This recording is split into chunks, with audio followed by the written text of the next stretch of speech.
This is why Superman works alone. In the past on this channel, I've talked to you about my disliking for the first Batman movie, my love for its follow-up, Batman Returns, and my nostalgia for its threequel, Batman Forever. Links in the bio. But now here today, I'm gonna talk to you about the day Batman died.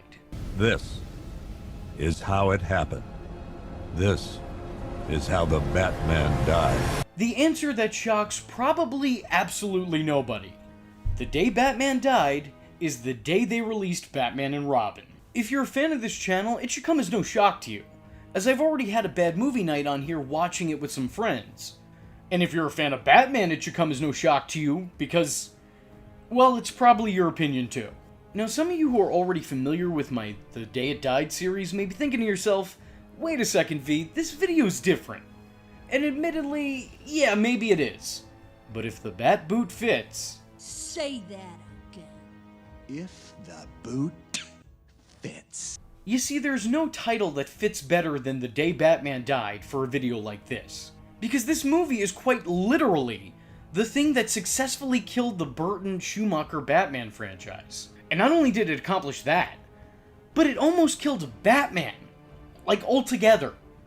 So many planned sequels and reboots were scrapped over the years, because they believed that Batman was no longer bankable. Because of this movie, Batman had become a remnant of a better left forgotten era. It took all of 8 years for another Batman movie to be made. In today's rapid reboots and the rise of superhero significance in pop culture, that is unthinkable. We go from one franchise to another. The second somebody steps down for a role, there's already a line for somebody to step back in. We went from Tobey Maguire to Andrew Garfield to Tom Holland right quick. There was like no recovery time. But for nearly a decade, Batman fans went without another outing. All because of the bat bomb that is Batman and Robin. So now that the mystery is up and out of the way, and we know the when, let's talk about the why. We all know by now that Batman shouldn't, and quite frankly shan't, murder. If only the people who put this movie together knew that, before they blatantly assassinated a whole heap of Batman characters on screen. Both Batman and Bruce Wayne have no discernible or describable personality. George Clooney made the very bold choice of taking the studio's money and doing next to no work in return. He was essentially paid for attendance. But to be fair, if we're talking about trying to follow this quadrilogy in general, going from Michael Keaton to Val Kilmer to George Clooney is enough to give anyone's brain whiplash. Now, you can say what you want about replacing Keaton with Val Kilmer, but at least Val Kilmer tried. You understood the duality of the character, the man and the Batman. There was some sense of depth. Even if it wasn't always spoken, it was usually shown. George Clooney was just there. He was definitely in this movie, that much I can say, but that's literally the beginning and end of it. And that's really all I can say about his time in the role. This man went from tortured to torturous to watch. There's a reason this guy is the most hated Batman in the history of Batman. He was never really Batman, he was just some dude in a Batman costume. For 2 hours.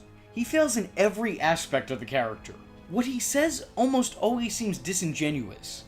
There's nothing heartfelt coming out of his mouth. Nothing feels natural. Alfred's sick.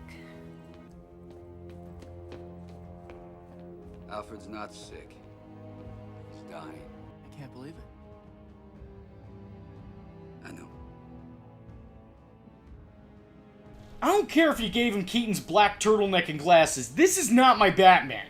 As a matter of fact, I'm gonna go ahead and say, this is nobody's Batman. The best thing to come out of George Clooney's time in the role was George Clooney's sense of humor about George Clooney's time in the role. Join me, if you will, a brief journey through the years, looking back at George Clooney reflecting on his time as Batman.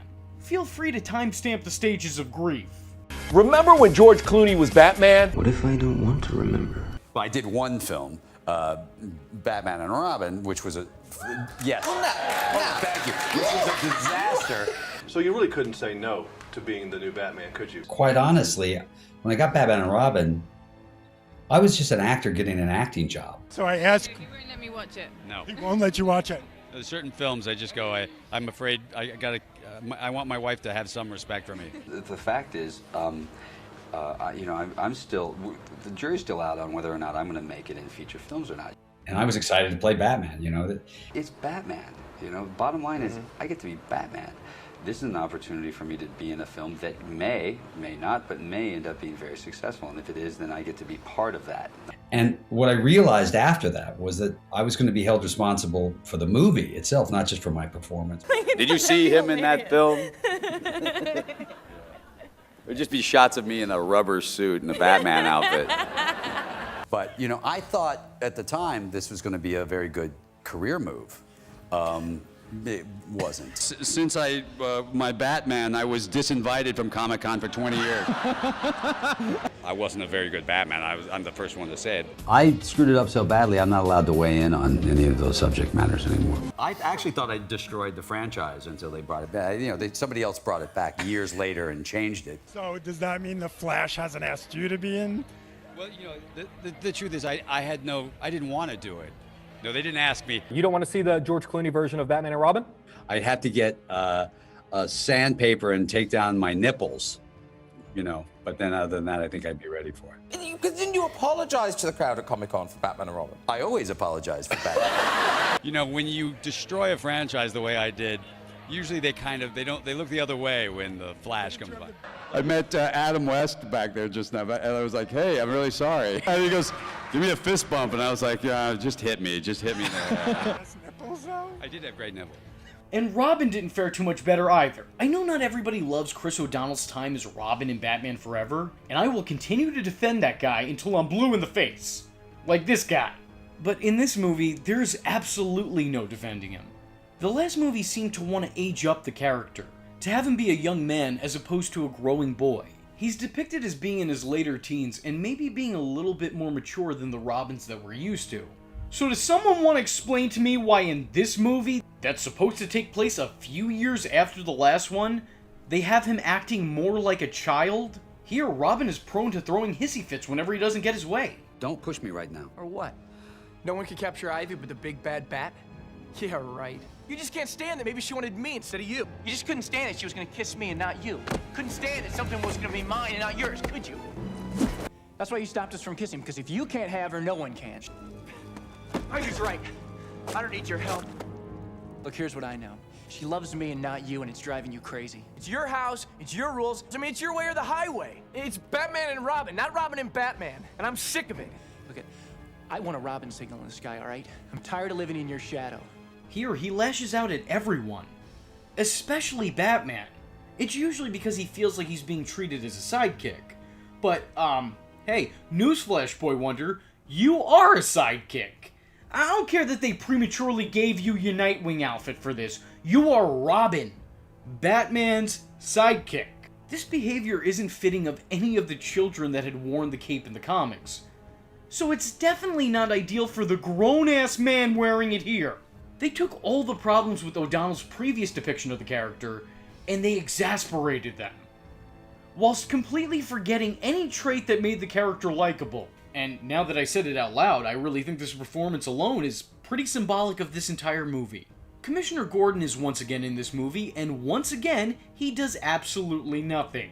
I am the commissioner of the police. I have the keys right here in my pocket. The thing is, at least in the last films, he had some sense of dignity. The character did seem to be invested in his job, and he was depicted as being very good at it. As he should be, because he's the commissioner. He wasn't seen a whole lot, but when he was, it was always implied that he was working on taking down crime on his end of things. He and Batman were working on the same page, just separately in different paragraphs. But here, for some reason, they decided to turn him into Chief O'Hara, the goofy, laughable, ineffective cop who would be helpless without Batman. The law enforcement that only enforced just how useless he truly was. It's just a very sad and, for lack of a better word, wrong interpretation of the finest of Gotham's finest. Jim Gordon is a man so attached to his work that he's practically married to it. He has a commitment to cleaning up crime. It's not just a job for him, it's a lifestyle. But here, the guy is just a buffoon. A really, really sad, pathetic buffoon. Let's see some Jim deserve better in the comments, guys.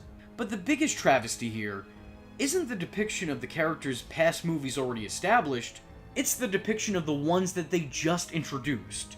What was done to Mr. Freeze is completely unforgivable. Going into this, it was decided to use his origin story from the animated series. A heartbreaking tale of a scientist who froze his wife to keep her alive while desperately searching for a cure to her disease. This story completely rewrote the Mr. Freeze character forever. This is the version of the character that is almost always adapted to any Batman continuity that followed the animated series. It turned the character into almost an anti-hero. A villain who did bad things, but did them for a good cause. A man who didn't revel in evil, but instead sought out to save the ones he loved through, albeit nefarious means. This movie took that story and made it a brief backdrop. It's present here, it's the character's motivation, but what's severely missing is the humanity that comes with such a plight. We never see Mr. Freeze as a man, he's too busy being a cartoon. Which is ironic when we're talking about a live-action movie, yet the cartoon treated itself much more like a real event. We don't see the sorrow, the heartbreak, the pain the character feels, because his scheduled screen time's already taken up with him making shitty ice puns and hamming it up. He's all too thrilled about his awful ways. I think this one hurts the most because it feels wildly out of character.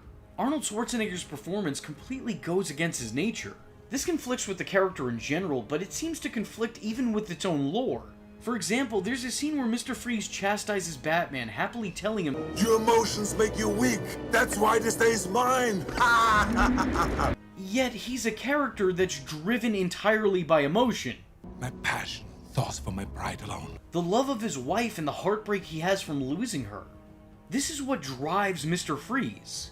Mr. Freeze, despite his cold nature, is actually a warm-hearted individual. He's driven by his own compassion and love. I mean, we're not talking about the Terminator here.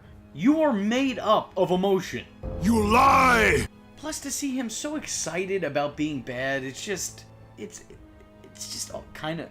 I'm losing words here, but it's bad. It's all I guess. It's bad. It's really bad. I know this is hard for you, but winter is coming. We know what's coming with it. Winter has come at last. Allow me to break the ice. The Iceman cometh. You are not sending me to the cooler. What killed the dinosaurs? The Ice Age! Can you be cold, Batman? Cool party.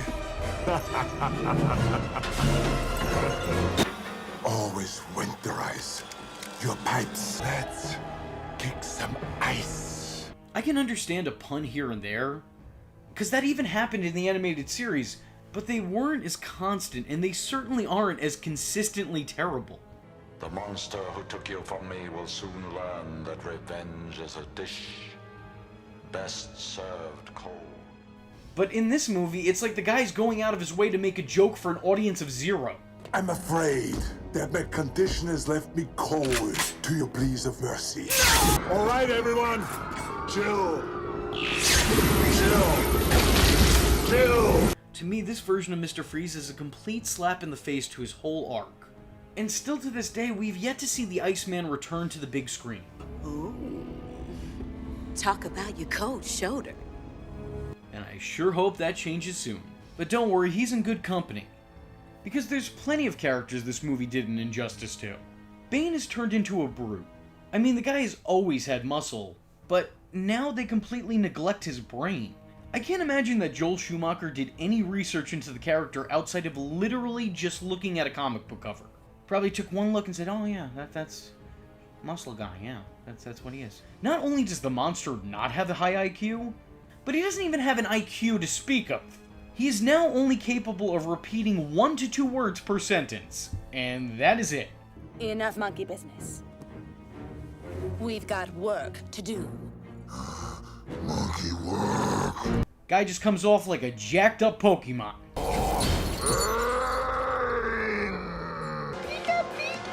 There's not that much to say about him, because he really doesn't have a whole lot to say himself. So if you ever wondered what it'd be like to have a parrot on steroids, don't you worry, this movie finally answers that question. Then you have Batgirl. As opposed to having the character be Commissioner Gordon's kid, she's now Alfred's niece. I guess I could almost understand the reasoning behind it, considering how irrelevant the Commissioner is in these movies. He barely has a role, and when he is present, he's usually the butt of the jokes. So maybe having her be his daughter would be a mistake, just for this continuity. But having her be Alfred's niece is just as questionable. First off, you have Alicia Silverstone playing the character, an actress who, no offense, doesn't have the greatest range. But she's supposed to be the very British Michael Gough's niece, yet there isn't even the slightest hint at a British accent. Ugh, as if! Instead of giving her an accent, replacing it is an insistence that she's British because she just came back from her school in England. So yeah, that's kind of a tough sell. I don't even necessarily think Alicia did a bad job here. She just didn't do her bat job. Oh god, the puns. What has this movie done to my brain? You're about to become compost. No sign of the snowman. Maybe he melted. Using feminine wiles to get what you want, trading on your looks. Read a book, sister. That passive-aggressive number went out long ago. She wasn't the Batgirl we wanted. And she sure as hell wasn't the Batgirl we needed either. For the work that she was given to do, I think that she did do a decent job. I mean, I think at the very least there was some chemistry between her and her would-be love interest, Chris O'Donnell. That's a point in this movie's favor. But yeah, she's definitely not my favorite part of the movie. And yet, she's still far from my least favorite part also, so I guess just let's call it even. Poison Ivy is, well, she is something else. There are aspects to this version of the character that I actually like. Aesthetically, I think the get-up's pretty good. Uma Thurman has the right-sounding voice and inflection for the role, and when she's not completely hamming it up, I think she does an almost decent job.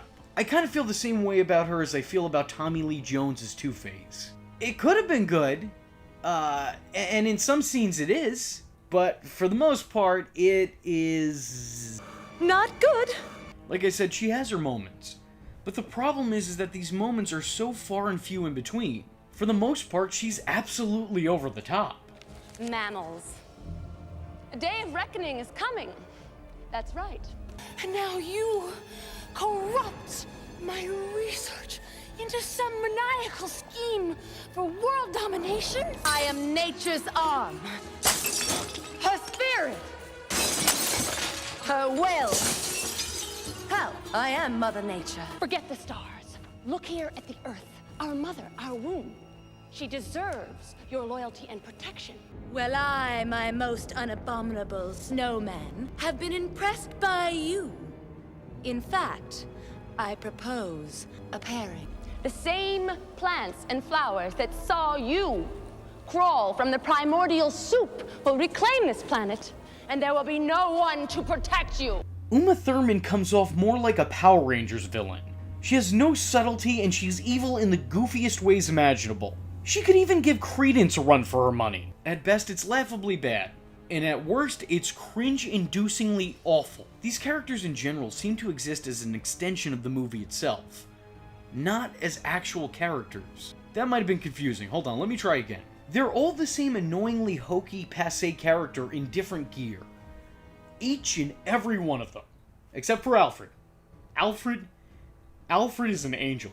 Everyone else, though, it's like the same character, different bat nipples. What I'm trying to say is that for the most part, these characters all act the same. They don't really have their own unique identity. There aren't that many personality traits that separate these characters. They're just all bound by the movie itself. It's like Seinfeld. But, terrible. Batman Forever was definitely a departure from Batman and Batman Returns. But Batman and Robin feels like a significant departure from Batman Forever. Forever changed the tone of the series, and it sort of acted as a transitional shift between the final vision of Tim Burton and the first vision of Joel Schumacher. At times, Forever felt like it was attempting to keep the darker psychological themes of the first two films, but soften it up and make it more digestible for a younger audience. It was a PG version of Burton's take on the character. Batman and Robin, on the other hand, felt like it took the PG aspect from the last movie, and that's it, nothing else. When making this movie, it was almost like going into it, they decided to highlight everything that worked in Batman Forever and eradicate everything that didn't. Strike that. Reverse it. The heart that was present in Batman Forever, even through its worst and dumbest moments, was all but gone from here. Replaced by a 2-hour commercial to sell some action figures. I mean, look at it. They didn't even try to hide it. I'm a lover, not a fighter. That's why every Poison Ivy action figure comes complete with him. Admittedly, it did work, yes, because I owned all of these when I was a kid. But as an adult, I'm wagging my finger and shaking my head at you. Now, at the same time, that would be weird. I don't know what message I'd be sending by doing that.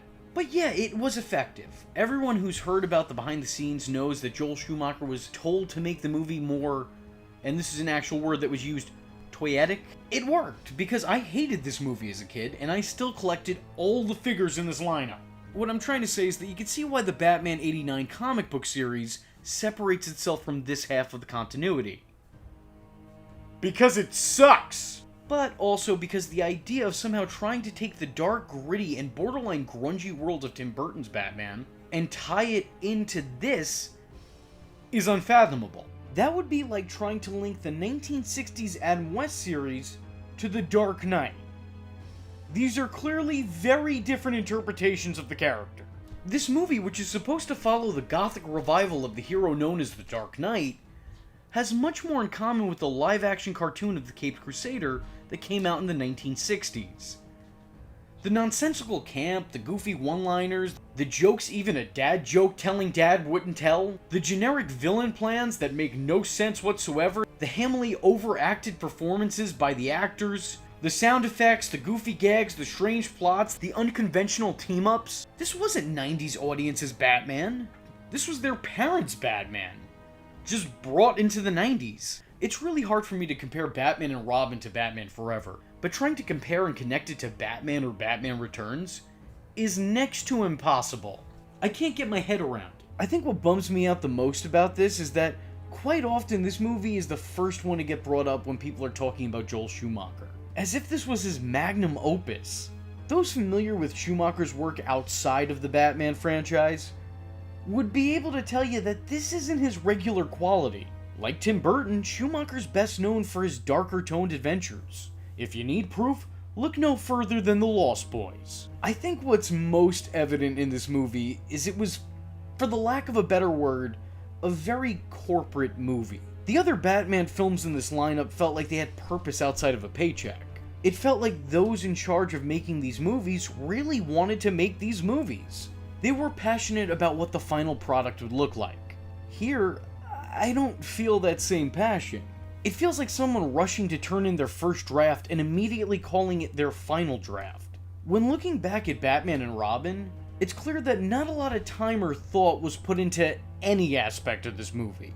In the end, it was charmless, it was heartless, those making it were brainless. I would say that it's less of a movie than the other Batman films. The dialogue in the movie is awful. When it's not trying and failing to make jokes, it's succeeding as living up as a punchline. Chicks dig the car. This is why Superman works alone. His name is Bane. A laundry service that delivers. Wow. Nice catch. You break it, you buy it. I'm running on empty. I need the diamonds from my hideout. I'll help you grab your rocks. Good night. What are you, about a 50 big and tall? No, always go a size smaller.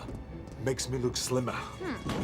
Well, I can respect your opinion. Sadly, I'm not good at rejection. I'm afraid you'll have to die. Well, I'm totally over, all right? Positively. Me too, definitely. Great stems, though. Buds, too. Yeah, those are nice. That's my exit cue. This is a literal excerpt from the original script. These are lines that are in the movie. Now, I'm having an AI read them to you, so they may come off as a little bit robotic, but I assure you, nobody has the ability to make any of these lines sound human nonetheless. I still have high hopes for the animal-plant crossbreedings. If I can only find the correct dose of venom, these plants will be able to fight back like animals. I will have given Flora a chance against the thoughtless ravages of man. Personal note, my work would proceed faster if Dr. Woodrue weren't always whisking my venom samples back to his mysterious Gilgamesh wing. Why won't he let me into his lab? What is he doing in there? There are a few thought-provoking conversations and revelations in this movie. The Flying Graysons were a team. We had to trust each person to do his job. That's what being partners is all about. Sometimes counting on someone else is the only way you win. Have you ever regretted your life working here? Looking after heroes? No, sir. My only regret is that I was never able to be out there with you. Death and chance stole your parents. But rather than become a victim, you have done everything in your power to control the fates. But they get immediately skimmed over, probably because of how out of place they feel here. The ridiculous, insane, over-the-top performances of Uma Thurman and John Glover is proof that nobody is safe in this movie. It doesn't matter how talented the cast was, the movie made it impossible for anyone to properly perform. Chris O'Donnell, who I thought did a pretty serviceable job in the last movie, has completely lost whatever likability he once had. One movie later, he went from a defiant, adventurous kid to a whiny man-child. And for all these effortful performances that chew up the scenery, also came an effortless performance in the form of George Clooney's Bruce Wayne. I get how on paper such a casting might be merited. George Clooney was a charming, good-looking, rich bachelor. Based on that alone, it sounds like he's tailor-made to play Bruce Wayne. But seeing it in execution might make you wish whoever casted him would be executed. Clooney gives the most bland, emotionless, uncaring performance of his career. He doesn't come off as Batman or Bruce Wayne. Hell, come to think of it, he doesn't really come off as George Clooney. He carried himself with all of the professionalism and attentiveness as modern-day Bruce Willis would have. With the girl? Who is this? Oh, my apologies. This dude straight up doesn't give a flying bat's ass about this movie. But hey, at least Arnold Schwarzenegger looks like he's having fun. But to be fair, that might just be because he's getting a shitload of cash to appear almost only exclusively in close-ups, while some no-name gets paid less than half of what he gets paid to do most of his shots. One thing that always bugged me is how this movie contradicts the entire established continuity. Even the movie that came before it. Batman and Robin portrays its titular character's relationship as being that of a big brother, little brother type of dynamic. But the movie that came before it clearly depicted it as a father and son type of ordeal, which is pretty much what they do in the comics as well. So, like everything else in this movie, that just doesn't feel right. And seeing the two compete for the love of a pretty redhead was giving me some unintentional PTSD that I don't ever want to relive. I didn't like it then, I don't like it now, I'll never like it ever. There's a few other problems I have with Batman and Robin too, some of which I don't often hear get brought up, but that's probably because by comparison to everything else that's wrong with the movie, you know, it just seems inconsequential. There's a whole subplot devoted to Bruce Wayne potentially tying the knot, you know, settling down and becoming a married man, but this relationship and his love interest is given next to no screen time. You could easily cut it out of the movie altogether, and it doesn't change the narrative whatsoever. She doesn't do anything, she doesn't add anything to the main plot, she doesn't really have a role except on paper. Nothing. When the movie starts, the two are already together. We have no idea about how or when they met, or how long they've been together, what their relationship is like, and by the end of it, none of that changes. We learn nothing about Julie Madison. As a matter of fact, I'll go ahead and say, a lot of you listening to this are probably just hearing that name for the first time, even if you've seen the movie. It is a completely forgettable and unneeded aspect to this film as a whole. We know nothing about them as a couple, and we know nothing about her in general. But why should anybody be surprised? They had Bruce break up with each of his girlfriends in between movies with a little rhyme or reason, so why not just have him start dating somebody before they hit record? It's just weird that not only is marriage a thing for some reason in this movie, but it's marriage to a character that we know nothing about. She's given far less time than Vicky Vale, Catwoman, and Dr. Chase Meridian. Let me put it to you like this. Julie just barely gets more lines than Nora Freeze. And she's frozen the whole movie. She doesn't speak. I also take issue to the fact that this whole movie wants to focus on Batman and Robin bitching and bickering like an old couple, because we barely did anything to establish them as a team at all. In the last movie, we end with them pairing up. And then in this movie, we start with them already having a falling out? Well, what's the point? Another thing that drives me crazy is the naming convention of these movies. Makes absolutely no sense. You got Batman, a movie about Batman, so fair enough. Batman Returns? Where'd he go? Where'd he go? I have no idea. He was there the whole time. By Gotham's own admission. I don't... Where's he returning from? I mean, I guess to us, sure, Batman is returning to the movie theaters, so, you know, I'll give you a pass, but you're walking on thin ice, and that is not an intentional pun. You named the movie about Batman and Robin Batman Forever. Why?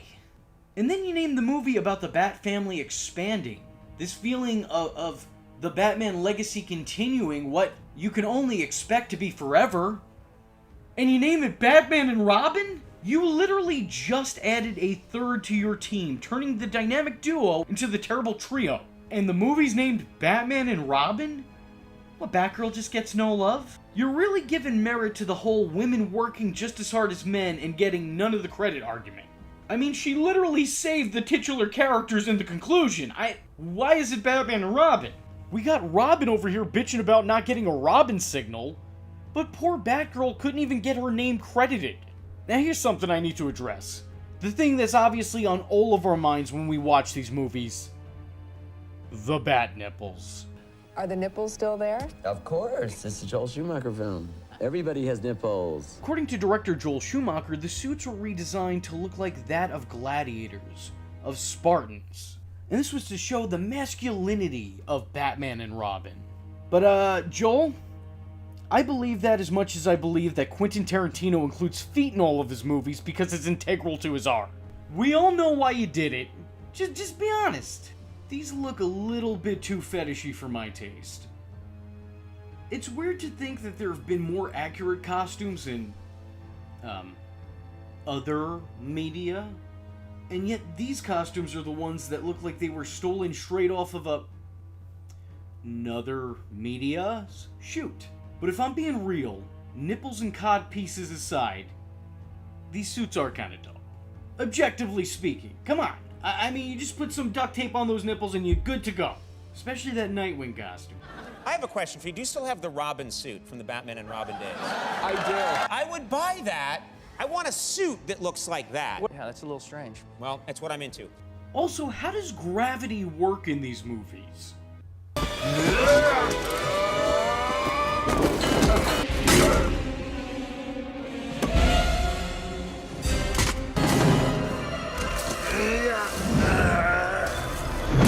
How do you explain that? One last thing. How you gonna have Seal make Kiss from a Rose for Batman Forever? A movie that song has zero place in? When it much better suits this movie?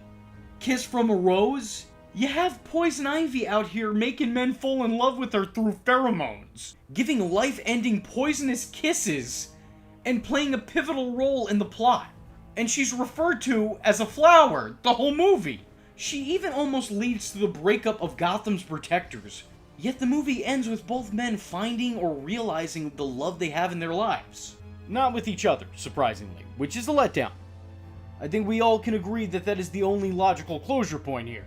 You got some real issues with women, you know that? The song would have been perfect for this movie. I mean, it wouldn't have made it any better, mind you, but it would have made sense. And that would at least be one thing about this movie that makes sense. Sorry, this shit keeps me up at night. Because of all that and much more, that is the day Batman died. For a very long time. But luckily for us, comic book characters never stay dead.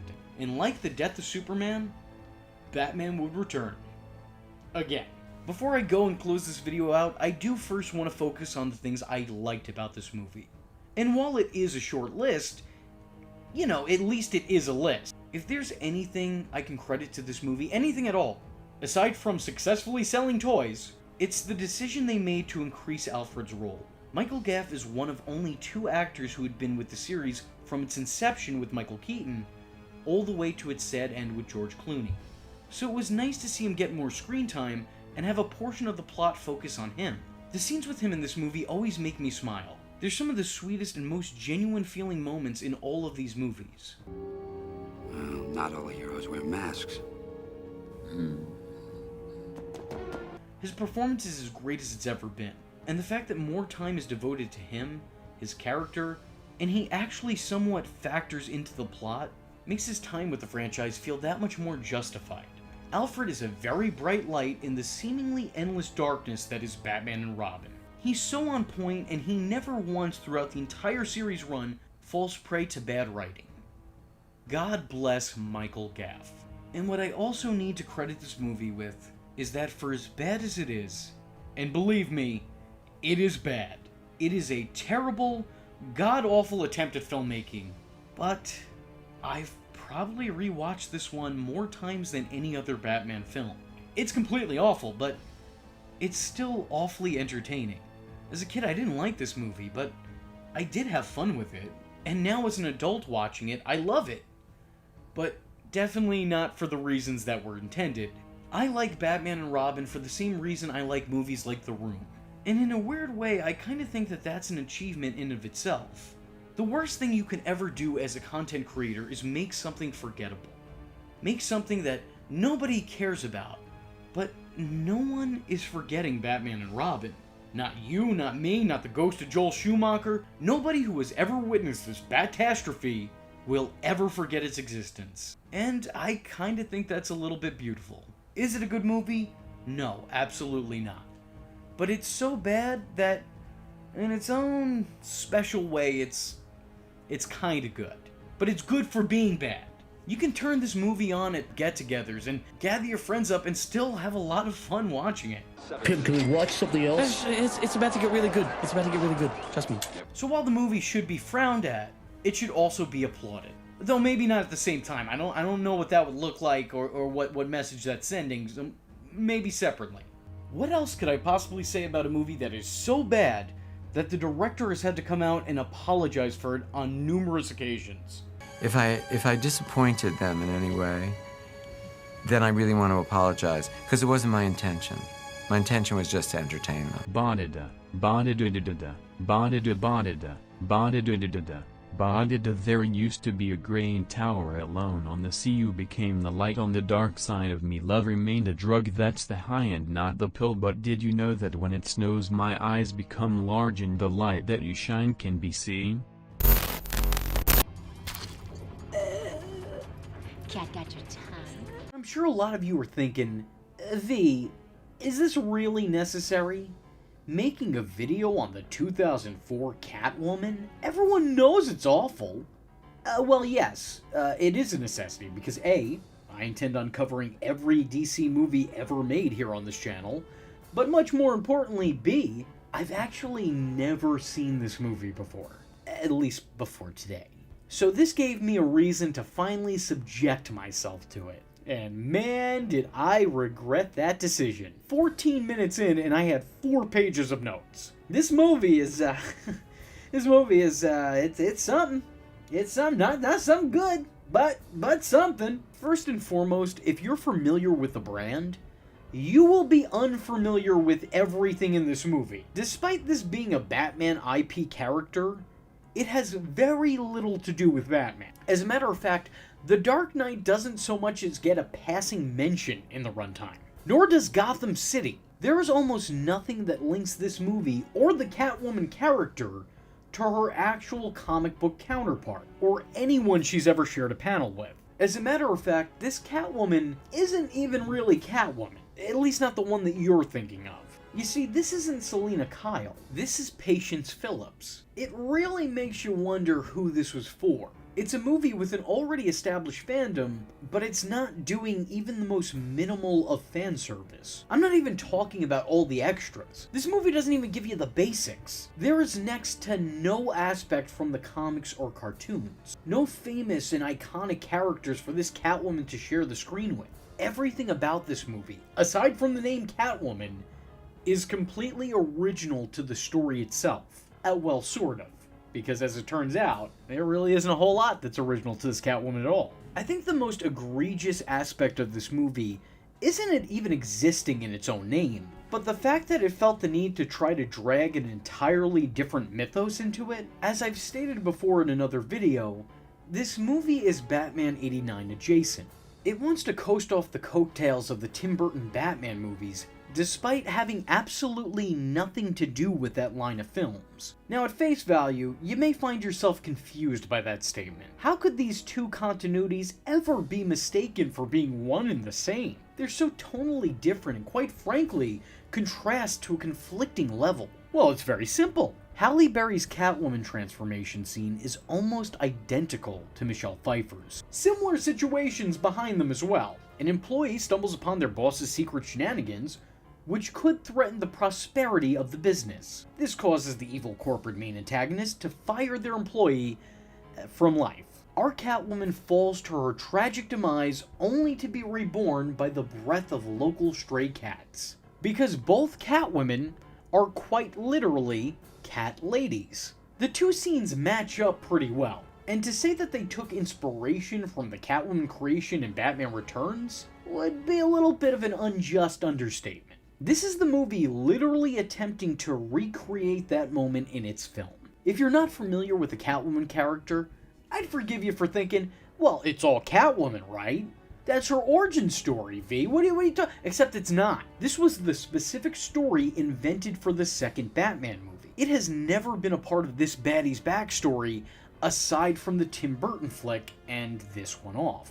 The character also doesn't have powers in most iterations, unless she's explicitly made a metahuman, but really that's a rarity. It's clear that for this film, Burton's story was used as a blueprint. The movie takes this a step further by having Michelle Pfeiffer's Catwoman appear in a pile of pictures of past femme fatales, establishing some sort of Catwoman legacy. It's more than just a little suggestive about its continuity, it's almost as if it's overly insisted upon it. But you know, in private. It's very evident that Catwoman tried to secretly sequelize Batman Returns. But that's not even where attempting to capitalize on that other Catwoman stops. As I said before, this isn't Selena Kyle, though she is meant to be her stand-in. I guess you could call her predecessor a jumping-off point. Catwoman took the character created specifically for the Tim Burton Batman movies and exaggerated her to campy and comic levels. And I mean that in terms of both sides of the character. Halle Berry plays Patience Phillips, who for all intents and purposes is just Selena Kyle from the Burton film. She's the shy, strange type, a social alien and a complete stranger to, well, normality. Problem is, she doesn't play the character with the same believability that Michelle Pfeiffer had. I don't know that I can blame Halle Berry herself for that, because that seems more of an issue with the script. But the wardrobe department should also be blamed, because we're supposed to see Patience as being a mess prior to her Catwomanization, and she's not. She looks fine.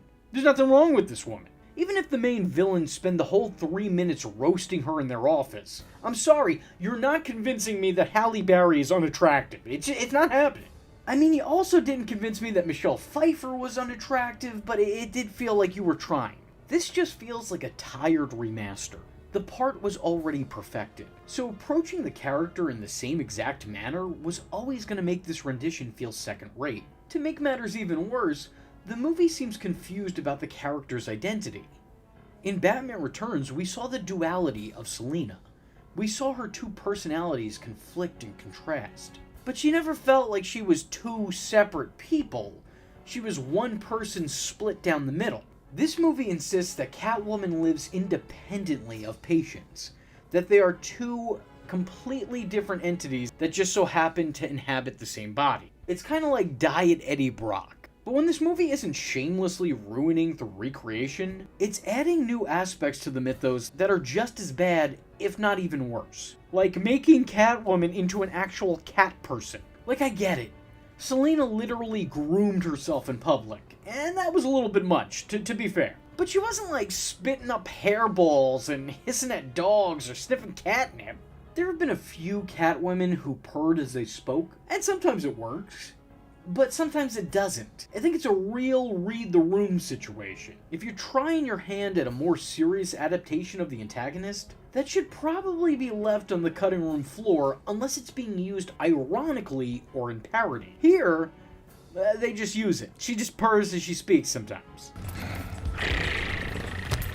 Look, it may have worked for Eartha Kitt. It does not work for Halle Berry. Again, read the room. They have her eat tuna straight out of the can, climbing on furniture on all fours, going to bars and ordering milk. Like, come on. Even if you knew nothing about the actual comic, canon, or character, good sense alone should be enough to tell you that this isn't good. This is taking the whole cat persona beyond a bit too far. I want you to know that Halle Berry got paid $14 million for this movie, and you know what? For the torture that woman had to endure, she earned it. Good for her. You know what's wild, though? This is a controversial opinion, but I'm gonna say it. I don't blame Halle Berry. I don't. Truly, I don't. As a matter of fact, I still to this day think Halle Berry could have been a damn good Catwoman had she had better material to work with. Had she not been asked to play a discount version of Michelle Pfeiffer's character. Had she been allowed to play actual Catwoman. She probably could have been good. But here, she is not. So that's what we're talking about today, unfortunately.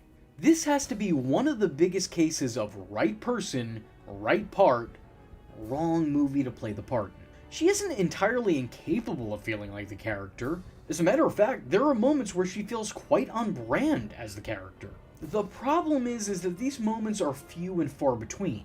And the in-between is some of the cringiest attempts at witty dialogue and flirtatious failures that I've ever seen. This movie really wants the audience to know that Catwoman is sexy. Unfortunately, more often than not, she just comes off as silly. Like, no one in editing could have at least saw this and realized, hey, maybe this shouldn't make the final cut. A lot of the time in Catwoman comics, movies, or TV shows, the character toes the line between face and heel. She's neither hero nor villain, she's now an anti-hero. Which basically means that she's a good guy that does some pretty bad things. Essentially, that's the essence of the character. But this movie seems to have a different take.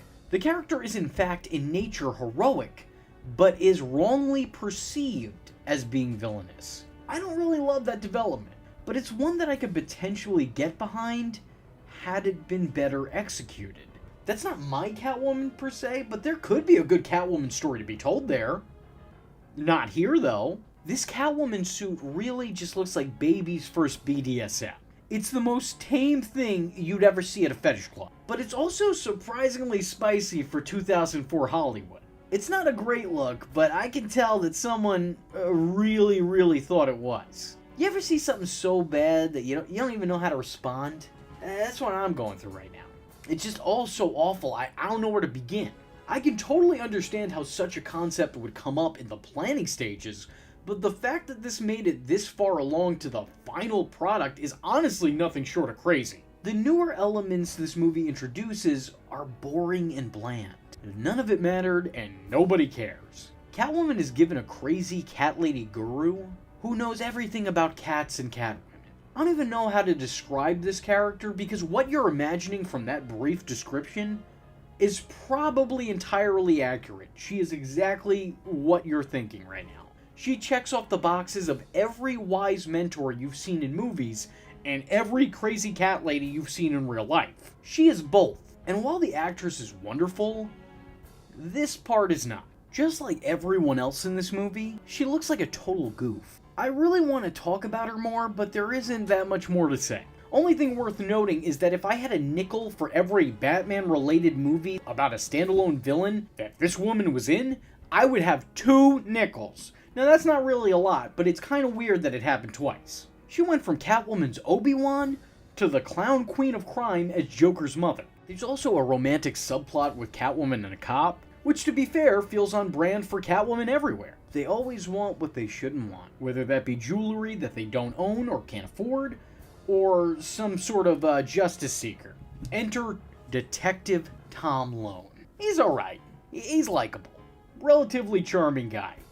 But doesn't really make the impression on the audience that he makes on Patience. Again, I don't think the actor is necessarily bad, but the movie is poorly written and he's ultimately yet another unneeded addition to the plot. This guy is honestly just pseudo Bruce Wayne. He's the good guy falling for the bad girl, and now has to decide whether to serve her justice or pancakes in the morning. This isn't a stand-in for Batman, but it kinda is. They're following the same formula. It's very clear that they're trying to take everything that they know that's been successful about the brand and then redo it, but significantly shittier. I wouldn't call him Batman, but I will say that their relationship is an obvious attempt and fail at recapturing the Batman-Catwoman dynamic. I get what they were thinking when constructing this, but in execution, it's always just gonna come off as a cheap duplicate. It's a paper-thin retelling of that classic romance with none of the complexities or any of the chemistry. But I will tell you this, that basketball scene between the two, that was something else. Someone saw the one fight/flirtation at a public park in Daredevil and thought,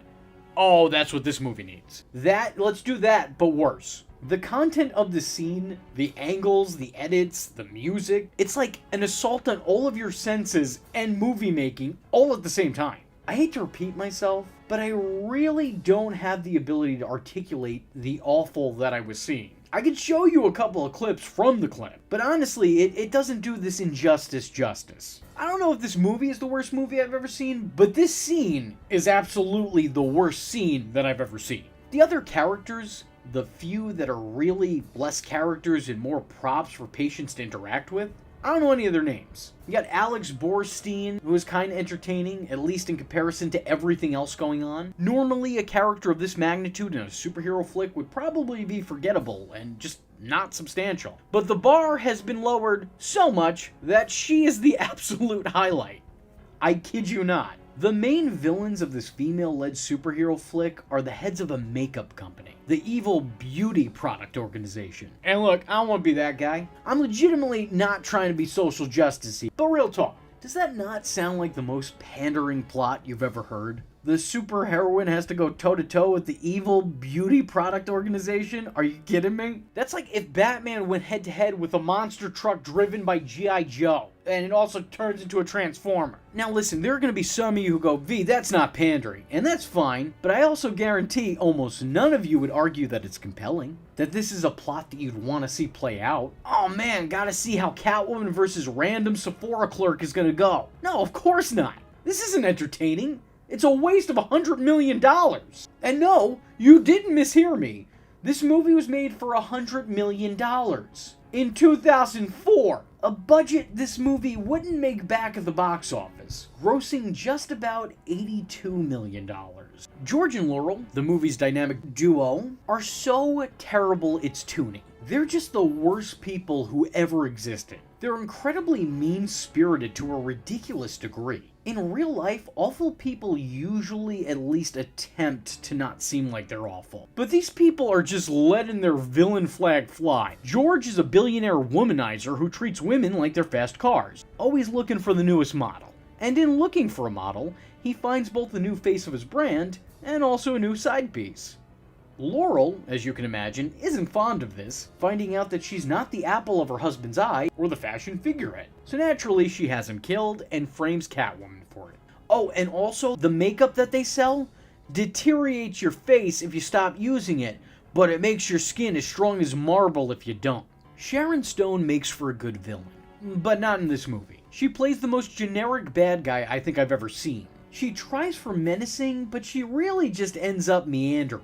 Just moving along with the plot, but not really making an impact on the actual movie. She's integral to the story, but I still could have done without her. Evil fashionista with a marble makeup skin doesn't scream Catwoman to me. I don't know if I'd even commit it to paper, let alone let it play out on film. She's just so generic and undescriptive, and I'm realizing I'm having the same problem with every point in this movie. It's basic. This whole movie feels like it was made with a connect-the-dots superhero script. It seems like this movie has a story to tell, but I really question if it was worth telling. The plot is paper-thin, and the actual product is just as shallow as the corrupt corporation it portrays. It's a movie that's made more comical by how serious the material is trying to take itself. And the acting is really bad. It's all pretty hokey, even in the moments it's not trying to be. But then again, this material isn't exactly deeply engaging. How could you blame the actors when the script calls for you to rub catnip on your face playfully? Or when you're asked to react in fear of CGI seagulls and 3D spiders? It's like they were going out of their way to make Halle Berry look foolish. The movie is absolutely a product of its time. The music choices, the opening credits, the ironic use of the phrase, "I will never do this," only to have the character inevitably go and do that? Early 2000s is in the air. And it's toxic for a healthy going movie experience, so put your masks on. The camera angles in this movie are really wonky. It's like the director dropped out of filmmaking school early because he's the wild card who doesn't follow any of the rules of cinema. But like, you know, guy, maybe you should. There are certain rules for a reason, and breaking them just causes general dysfunction and an unpleasant movie-going experience. Not only are all these angles and cuts unnecessary, but they go by in such rapid succession it almost gives me secondhand whiplash. The way the cameras alter, it kind of damages the perspective of where everything and everyone in the shot is. The piss-poor Photoshop work of 2004 has its paw prints all over the product. You can see it everywhere. And man, I don't remember what fake pictures looked like in 2004, but I gotta think that they could have done a little bit better than this. Were we really that early in that advancement? There's some pretty cool looking shots in passing on occasion, but they're on very, very rare occasion. That's the only positive I have. Catwoman is not just a bad Catwoman movie, it's a bad comic book movie. And it's not just a bad comic book movie, but it's just all over a bad movie. The Batman brand has never sunk any lower, and he wasn't even a part of this. But here's something really crazy to think about, and this is what I want to leave you with. When you're thinking back to comic book movies and how they've evolved over the years, I want you to remember that Catwoman only came out 4 years before Iron Man hit the theaters, and only 1 year before Batman Begins made its way to the big screen. How far we made it in such a limited amount of time. So that was Catwoman. That was awful. Do you bleed?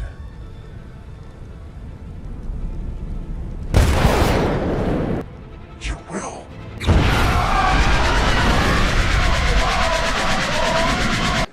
Told you.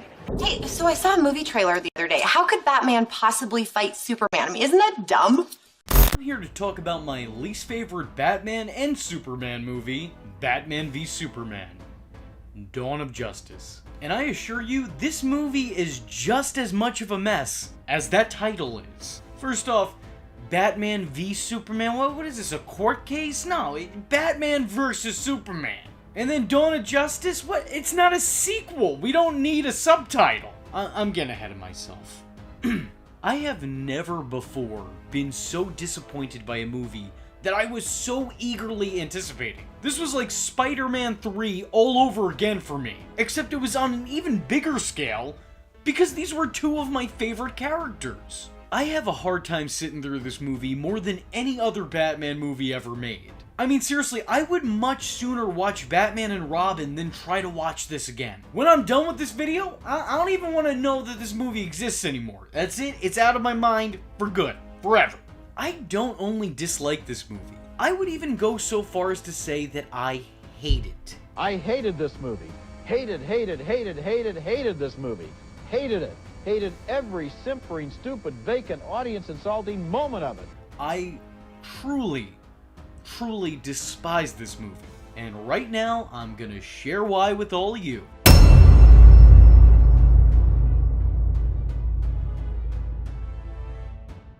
I want to start off by saying my biggest issue with this and DCEU movies following it, up until relatively recently, is the characterization of these characters. It's quite interesting actually, because I don't place any of the fault on the actors who are portraying these characters. As a matter of fact, I actually think a lot of these actors are perfect for the parts that they play. But they don't play those parts to perfection because they're written and directed to be polar opposites of the part they have. From just a physical standpoint alone, Ben Affleck completely embodies Bruce Wayne. When I see him, I can't help but see the character I grew up watching on Batman the Animated Series. His choice of attire, the way he styles his hair, I mean, all of that's Bruce Wayne. In terms of how he talks and for lack of a better word here, the mask that he puts on a daily basis, it's just so perfectly in tune with the character. I truly feel that Ben Affleck understood the assignment. I love Ben Affleck as Bruce Wayne. I would even say that in these movies, I kinda like Bruce Wayne significantly more than I like Batman. Ben captures the grittiness and gruffness of the character, but neglects the completely compassionate nature of Batman. The need to do right even when everyone else is doing wrong. Instead of rising to the occasion, he just falls in place with everyone else. In these movies, Batman's kinda just as bad as the criminals he takes down. Look, if you're writing a Batman story in which Batman picks up a gun or intentionally kills a man, then I'm sorry, I don't want to be the gatekeeper here. But if that's the Batman story you're developing, then you have next to no understanding of this character. People's defense for this seems to be that oh, you don't get it, this is a Batman who's lost his way. But again, the people making this defense I don't think are people who understand Batman. This goes far beyond losing his way. This is a complete betrayal of the Batman character. Batman would not pick up and utilize the same weapon that tragically took the lives of his parents and forever traumatized him. You can say that he's lost his way, but I think you've lost your damn mind. And using a gun makes you just like them. You gotta be kidding me. No guns, no killing. Where's the fun in that? He would not take lives after having witnessed firsthand the lives of those he loved taken before him. This just isn't Batman. And yeah, I've heard a couple of people argue that Michael Keaton's Batman blatantly killed people, but it's important to remember that those movies were made during a time where comic book accuracy and trying to be true to the spirit of the source weren't really that much of a thing. Yeah, Batman had a no-kill rule at the time, but the public didn't know Batman on an intimate level at that point in time. If you weren't a comic book reader, your sole concept of Batman was probably this. You shake a pretty mean cake, Batman.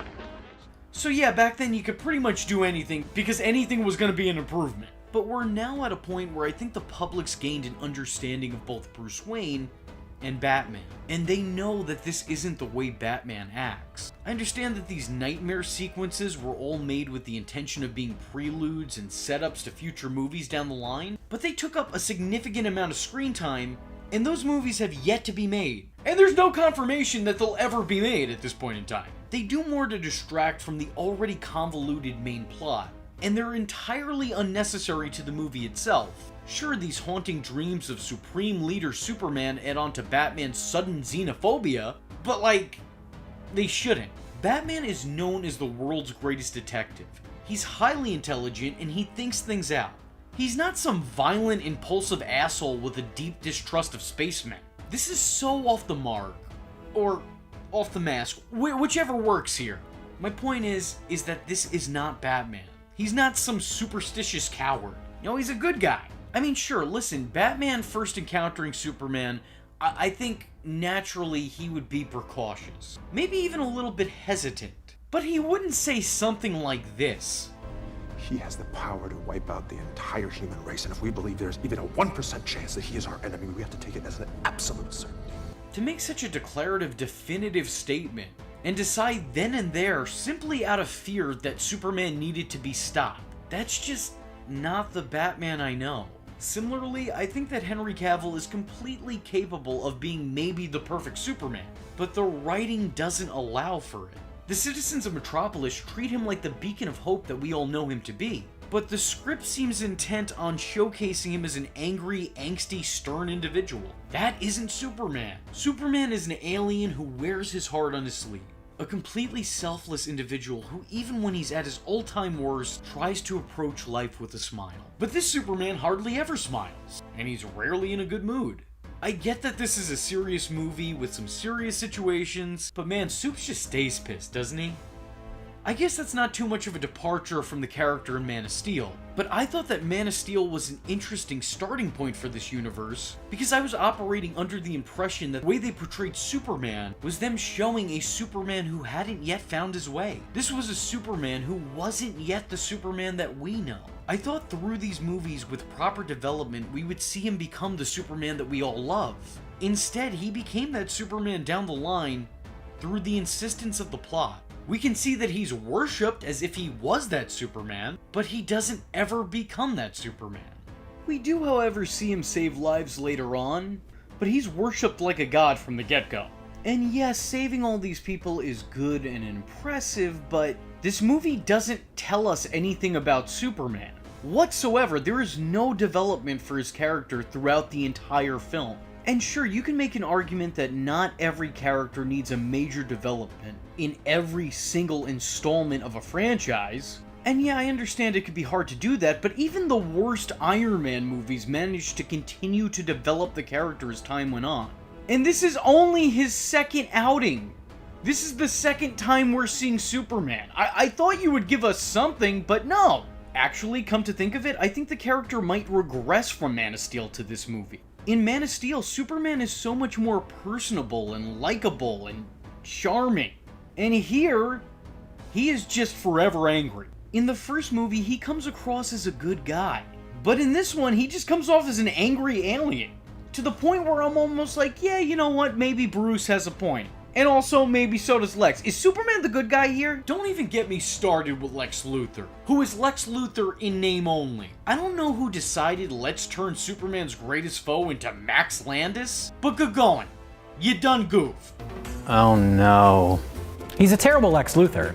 Lex Luthor exudes power. Even when he's not in control of a situation, you still feel like this guy has control beyond anyone's reasonable expectations. But this mousy fuck, I don't know. I shudder to call him Lex Luthor. As a matter of fact, for the rest of this review, let's just call him Alex or Lexi, because he sure as hell ain't Lex. I don't understand how you conflate the powerful Lex Luthor with the next to powerless this guy. I just want to understand why it is that Mark Zuckerberg is taking on Batman and Superman.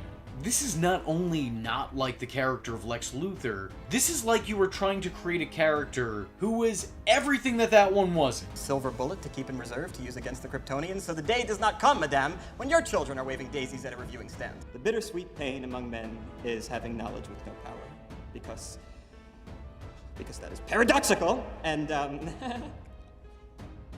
You're psychotic. That is a 3-syllable word for any thought too big for little minds.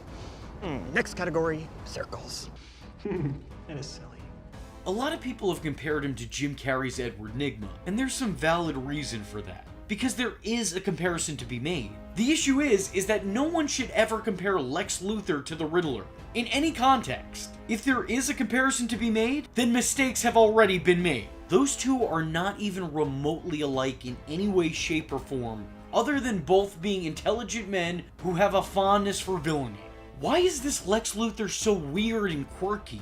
Was this part originally going to go to Zooey Deschanel? I don't know, I'm confused. And all these years later, still absolutely none of it makes sense to me. He's smarmy and snarky and prone to random outbursts. I'm sorry, but I should not want to shove Lex Luthor in a locker. Nor should I feel that I'd be able to do it with ease. I do want to applaud Jesse Eisenberg for coming off as a true villain here, because I don't think that this is a bad performance. I think this is a bad interpretation of Lex Luthor. This is not Lex Luthor. And I think that's also why they go out of their way to refer to him as a junior, and make it clear that his father was Lex Luthor Sr. I think that this was this movie's get-out-of-jail-free card. Oh, this isn't the Lex Luthor you guys know. This is his son. This is baby Lex Luthor. Get f***ed. What a terrible way of handling this character, and what a terrible scapegoat. One thing that really pisses me off about this movie is just how much of a waste it is. And now, on its own merit, I'm sure that a lot of you agree with me from just hearing that, but when you really truly think about it, it's an even bigger disgrace than you might have originally thought. Allow me to count the ways in which this sucks. First and foremost, this movie feels like exactly what it is. A failed attempt at trying to emulate the success that the Marvel Cinematic Universe saw, and doing it with no concept of how they achieved that success. The very first movie in this lineup was a simple Superman story. We got to learn about the character and see him develop. And by the end of his origin, yeah, he still wasn't the classic hero that we all love, but it seemed like there was room for growth. Yeah, he's getting there. It seemed like they were going to continue to develop the character and bring him down the right road. I thought future installments in the Man of Steel franchise would fully flesh him out and evolve the character. Instead, the next movie, and all those made after it, just insist that he was already the unstoppable force of good. The world admires him as if he was the hero from the comics, even erecting a statue in his likeness. But this status never truly feels earned or organic. The script just kind of demands that. Superman is dead. On top of bad storytelling, everything about this movie feels rushed. Which it really shouldn't, considering that you had 3 years from Man of Steel to get this right. Like I said before, the first movie was a simple origin story. It was concerned with reintroducing us to the character and establishing his backstory. Yeah, sure, there were some Easter eggs here and there that alluded to a bigger universe at hand, but these references and setups were subtle, and they didn't do anything to distract from the narrative that it was creating. This movie, on the other hand, basically shoved its universe down our throats. As opposed to trying to tell a good Batman vs. Superman story, they put in the bare minimum effort in a Batman v Superman story while trying to set up another 7 sequels that may never happen. Batman vs. Superman as a concept was more than big enough on its own. That's all you have to do! Have Batman face Superman. That was the movie. That's more than big enough. Make this movie what the title claims it is. Batman vs. Superman. Not Batman vs. Superman for 5 minutes of screen time being orchestrated by little Lexi with Wonder Woman carelessly thrown in, and oh hey, is that the Flash? Never mind, we gotta face Doomsday now. Oh, and Superman's dead. They literally crammed in some of the most iconic DC comic stories into one mess of a script, doing a disservice to each and every one of those stories. Not to mention that nothing happened in a natural progression. They made one movie, and then they tried to make the next movie 4 separate movies. It was a case of too much too soon. And as opposed to allowing the audience to enjoy the journey, they sped right up to the destination, dulling down the impact of everything along the way. There is absolutely no reason why Superman should die in his second movie in. Whoever made that decision should no longer be allowed to make decisions. This robs this iconic moment of its legendary status. When Superman died in the comics, it was after decades and decades of Superman stories. At this point in time, we knew and we loved Superman. So seeing him pass on was like watching someone we know pass on. It was heartbreaking for a lot of readers. The impact of his death was felt on such a large scale that real-life news sources were reporting this as if it was an actual death. Man of Steel has proven to be as vulnerable as the mere mortals who've looked up to him for more than half a century. This was news. His impact was felt. His legendary status was already set in stone. But in this timeline of events, we barely got any time to know Superman at all. How do you kill off a character in the movie following his origin? Unless it's a Black Panther situation when you really don't have that much of a choice, there is absolutely no excuse for this. You took what would have been a huge moment had you waited, and turned it into just an ordinary event. On top of that, now that Superman's basically shrugged off death in his second outing, where do you go from there? You already made it clear that this guy is indestructible, and you made it clear this early on. There is now no suspense in anything he does. This movie didn't kill Superman. It killed death. How do you do that? I think also as a nerd, this kind of upsets me because the death of Superman really should have been its own movie. And it has been on a couple of occasions. One of my favorite moments from those comics is seeing all those heroes as pallbearers. All his friends, all his colleagues, all those who knew him.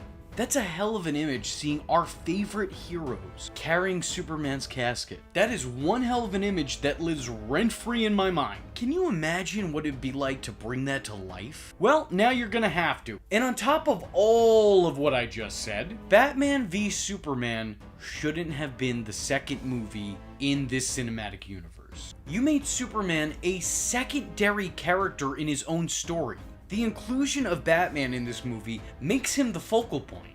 This movie is now trying to further the Superman storyline while trying to introduce Batman midway through, also suddenly including Wonder Woman and then making mention of Aquaman, the Flash, and Cyborg. Superman was the only hero in Man of Steel. This movie decided you needed the whole Justice League.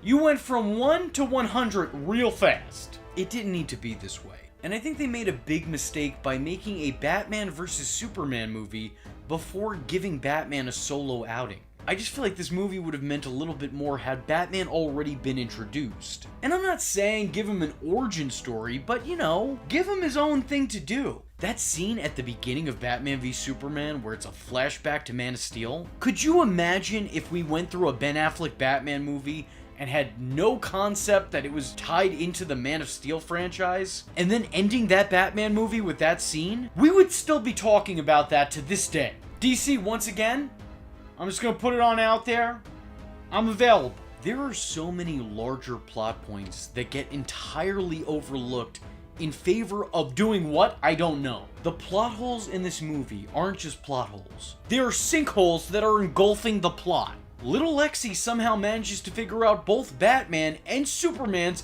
secret identity off screen, and it's never really revealed how or why he knows. He just does. You would think that a villain finding out two of the greatest superheroes ever put to comics, true names and faces, would be probably a big moment and a plot point that was focused on heavily. But you would be wrong. They don't say how or why he knows, he just does. Accept it.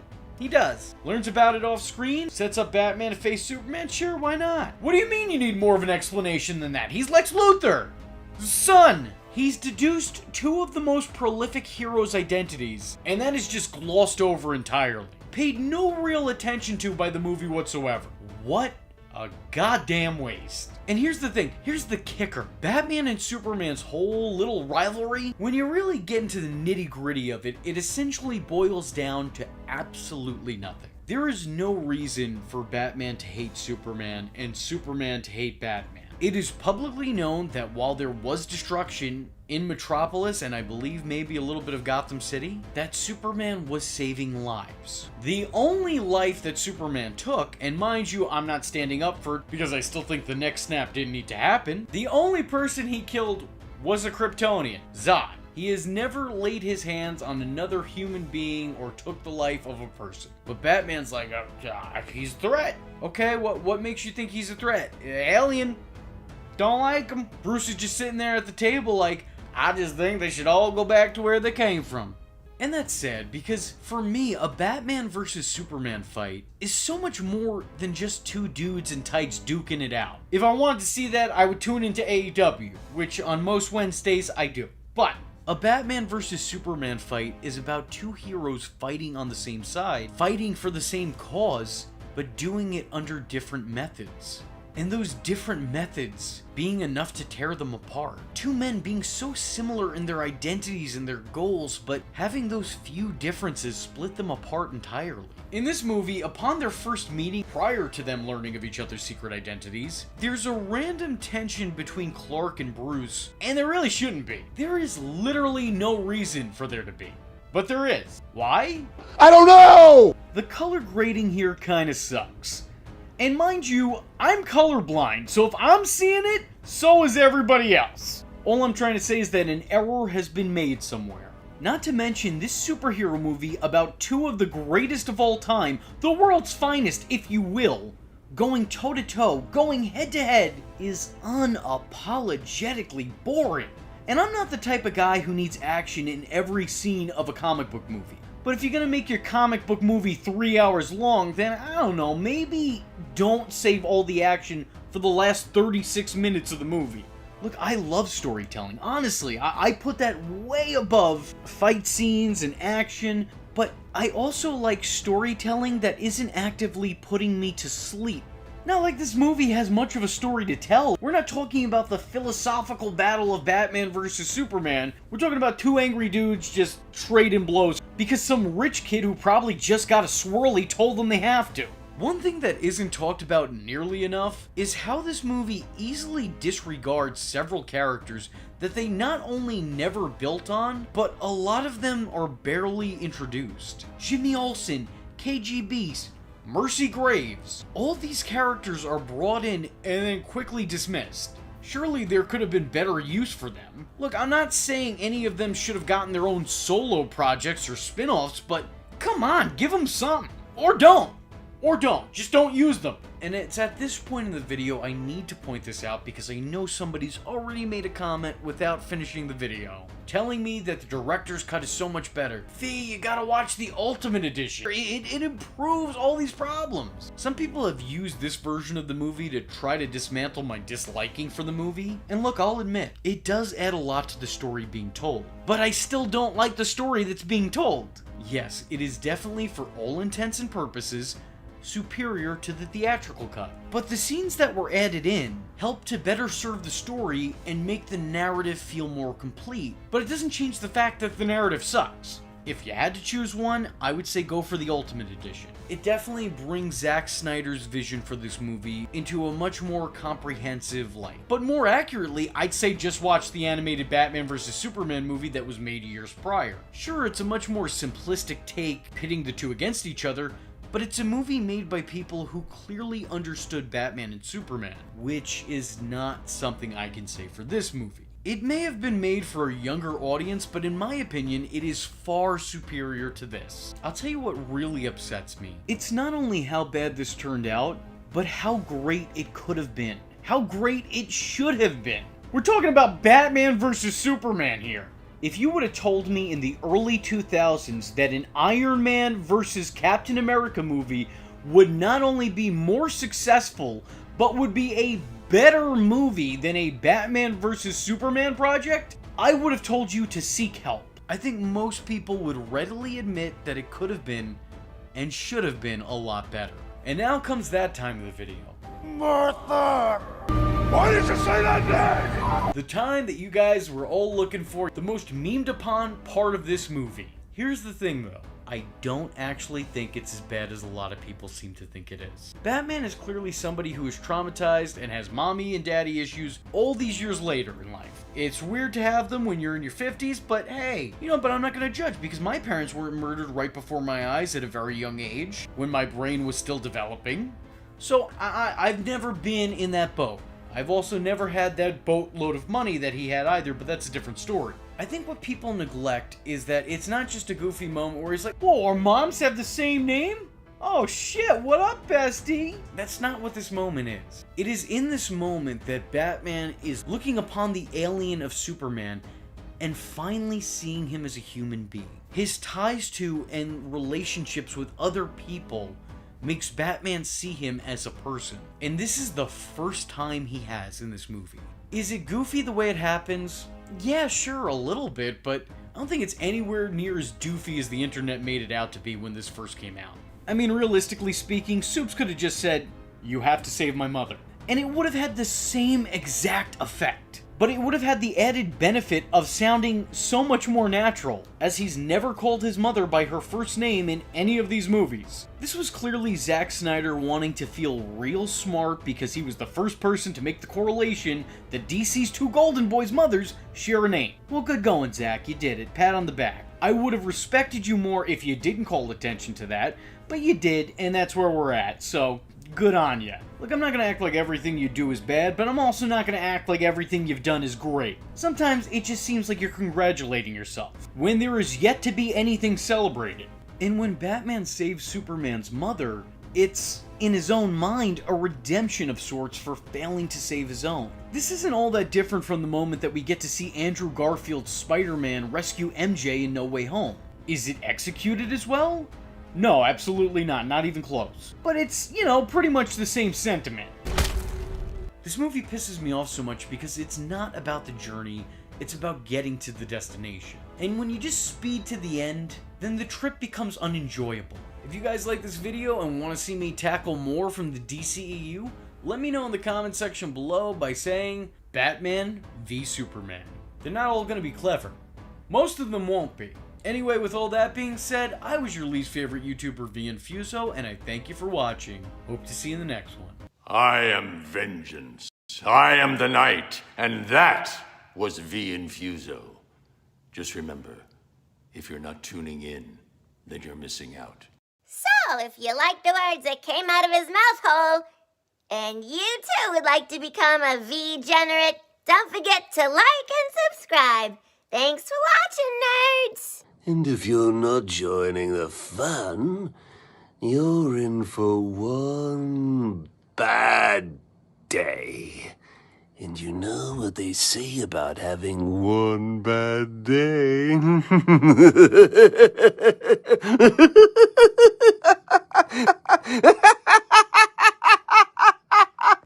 Catch him next time. Same bad time. Same bad channel. Take one, Batman vs. Superman Part 2. Please, God, no.